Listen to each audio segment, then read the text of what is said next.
Assalamualaikum warahmatullahi wabarakatuh. Halo Sobat Abjad, bagaimana kabarnya? Kembali lagi bersama kami Abjad Media di program Mimbar Mengkaji Islam Ba'da Asar.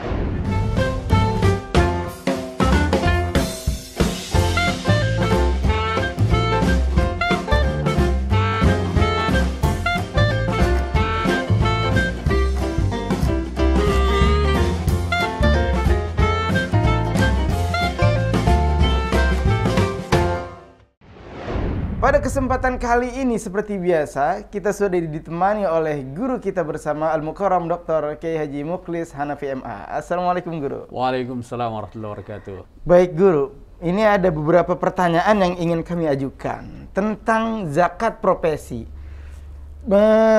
Berangkat dari kasus para pekerja yang ketika mengambil gajian di setiap bulannya, lalu di situ ada potongan yang secara otomatis itu dipotong ya gajinya. Nah katanya itu dialihkan sebagai untuk zakat profesi. Nah sebenarnya Guru, zakat profesi itu apa sih Guru? Baik, bismillahirrahmanirrahim.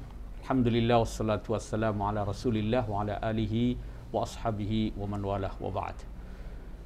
Ya, belakangan ini memang cukup populer apa yang diistilahkan sebagai zakat profesi ya. Zakat profesi itu adalah zakat penghasilan dari profesi atau pekerjaan seseorang, baik itu dia sebagai pegawai negeri, pegawai swasta, advokat, dokter, konsultan dan lain sebagainya, yang gajinya itu dinilai cukup besar ya, dari rata-rata orang gitu ya, sekali menerima penghasilan itu.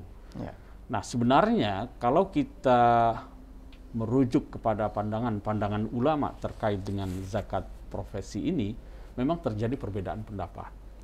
Tetapi secara umum yang disebut dengan zakat profesi itu adalah zakat penghasilan yang kalau dulu dalam fikih klasik itu disebut dengan al-malul mustafad. Jadi harta yang diperoleh atau didapat faedah atau manfaatnya dari pekerjaan atau profesi seseorang. Nah, itulah yang disebut dengan al-malul mustafad. Jadi, kalau berangkat dari istilah ini, maka zakat profesi itu masuk dalam kategori zakat harta dan itu masuk dalam perintah yang harus dizakatkan. Yaitu dalam ayat yang khud min amwalihim shadaqatan tutahhiruhum wa tuzakkihim biha. Lalu kemudian ada ayat lain yang mengatakan ya ayyuhalladzina amanu anfiqu min thayyibati ma kasabtum. Jadi zakatkanlah atau infakkanlah dari hal-hal yang baik yang kalian upayakan atau yang kalian hasilkan dari profesi atau pekerjaan itu. Berangkat dari ayat-ayat yang bersifat umum inilah, maka para ulama kontemporer itu menetapkan apa yang disebut dengan zakat penghasilan atau zakat profesi ya. Itu memang baru sekitar tahun 1950-an ya, dikemukakan oleh ulama seperti Syekh Muhammad Abu Zahra, lalu kemudian Abdul Wahab Khalaf, lalu kemudian Abdurrahman Hasan, dan terakhir saya kira Syekh Yusuf Al-Qaradawi, kemudian Syekh Wahbah Zuhaili, termasuk yang mengatakan bahwa zakat penghasilan itu termasuk zakat termasuk harta yang wajib dizakatkan. Gitu. Nah, kalau berbicara tentang hukumnya Guru, hukum zakat profesi ini itu apa Guru? Ya, kalau merujuk kepada pendapat ulama-ulama mazhab ya, itu yang namanya zakat profesi itu, ya mereka mengatakan yang harus dizakatkan itu kalau dia sudah mencukupi nisab dan sudah mencapai haul. Sementara yang dimaksud dengan zakat profesi itu adalah zakat yang wajib dikeluarkan saat orang menerima penghasilan itu. Jadi tidak menunggu haul dia. Menurut ulama-ulama kontemporer, walaupun kita tahu ada juga yang mengatakan bahwa itu harus menunggu haulnya 1 tahun gitu ya. Tapi ada yang mengatakan setiap kali menerima. Memang terjadi perbedaan pendapat di kalangan ulama, baik ulama klasik maupun ulama kontemporer ya. Jadi hukumnya itu adalah dia wajib dikeluarkan setiap kali menerima penghasilan, bila penghasilannya itu telah mencapai nisab. Nisabnya itu berapa? Nah, di situ para ulama juga berbeda. Ada yang mengatakan nisabnya itu seperti nisabnya emas ya, dikiaskan dengan emas, yaitu 85 gram. Kalau sekarang ini 1 gramnya katakanlah 1 juta ya, karena sudah mendekati 1 juta itu ya. Katakanlah 1 juta. Berarti kalau dia penghasilannya, gajinya, itu honornya misalnya, itu mencapai 85 juta, dia sudah harus mengeluarkan zakat penghasilan setiap kali menerima itu. Dari penghasilan kotor, sebelum digunakan untuk operasional dan macam-macamnya. Jadi setiap kali menerima gaji, ini yang komisaris misalnya yang gajinya 100 juta, itu kan sudah mencapai nisab ya. Itu harus mengeluarkan. Berapa yang harus dikeluarkan?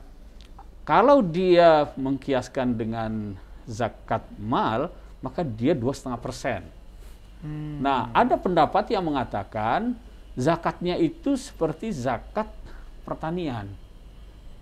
Sebab begini, kata Syekh Muhammad Al-Ghazali, rasanya kok tidak adil ya kalau mereka yang kerja di sektor pertanian, petani itu kan setiap kali panen ya. Kalau sudah mencapai nisabnya itu sekitar 653 kg, dia harus mengeluarkan, bervariasi. Kalau dengan susah payah, dia harus mengairi dan seterusnya, itu 5%. Kalau diairi oleh hujan, itu 10%. Kan besar sekali gitu ya. Besar sekali, rasanya tidak adil. Ada orang yang penghasilannya jegrek, sekali dapat 100 juta, tapi tidak dizakat.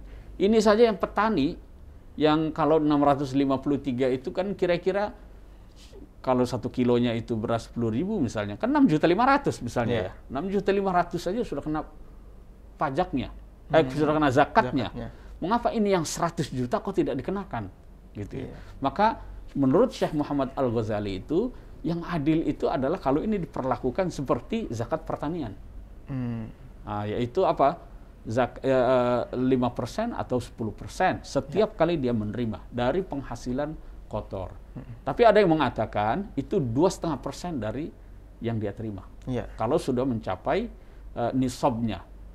Tanpa menunggu haul. Ada yang mengatakan harus menunggu haul. Nah, gitu. Baik, Guru.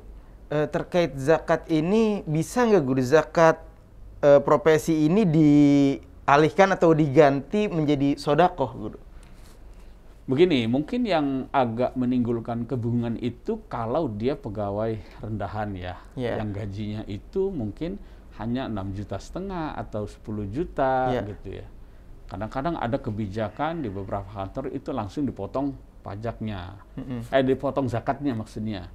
Nah, itu bagaimana itu? Itu begini, 6,5 juta itu kan belum mencapai nisab. 10 juta juga belum mencapai nisab. Tetapi ada satu pandangan bahwa orang kalau dia bekerja sebagai pegawai negeri katakanlah ya, dia menjadi pejabat tinggi. Lalu gajinya itu kan dalam 1 tahun sudah ketahuan itu. Karena dia per bulan misalnya gajinya 20 juta. Berarti setahun dia akan dapat 240 juta. Itu kan sudah melebihi nisab. Ini bisa dikenakan zakat penghasilan. Walaupun dia menerimanya per bulan. Tapi dalam setahun penghasilannya itu kan sudah melebihi nisab. Maka dia bisa membayarnya itu per bulan. 2,5% dari penghasilannya yang 20 juta itu misalnya, itu langsung dipotong.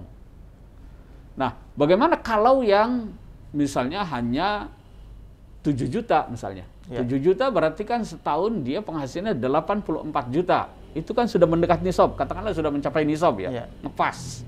Itu bagaimana? Nah, di sini ada yang mengatakan itu tidak dikenakan zakat penghasilan atau zakat profesi ya. Kenapa? Karena dia harus dipotong dengan transportasinya, operasionalnya, yang nanti sisanya itu tidak seberapa begitu ya. Maka rasanya ada yang membedakan ya. Kalau penghasilannya itu mencapai nisabnya per bulan, itu yang wajib dikenakan. Kalau yang tidak mencapai nisab, itu yang tidak. Nah, maka di sini boleh saja dia mengeluarkan, baik dengan niat zakat, khawatir kalau dia sudah kena kewajiban zakat, boleh juga dia niatkan sebagai infak. Dengan 2,5% itu? Ya, tentu saja kalau infak itu atau sedekah itu kan dia bisa seikhlasnya ya. Bisa 2,5, bisa 3, bisa 1, atau berapa saja. Baik Sobat Abjad, demikian penjelasan dari guru kita, sungguh luar biasa sekali. Semoga kita bisa mengambil hikmah apa yang beliau sampaikan dan bisa kita aplikasikan dalam kehidupan kita sehari-hari. Apabila kita sudah mencapai nisab untuk berzakat, yuk kita zakat profesi. Baik Sobat Abjad, mungkin dari kami tim Abjad Media cukup sekian. Apabila kawan-kawan ada pertanyaan yang ingin diajukan, silakan tulis di kolom komentar. Dan kami juga mengingatkan kepada kawan-kawan untuk sama-sama, yuk kita sama-sama like, comment, and subscribe channel Abjad Media ini. Oke teman-teman, video ini cukup sekian. Bersama Abjad Media, kita mengeja peradaban. Wassalamualaikum warahmatullahi wabarakatuh.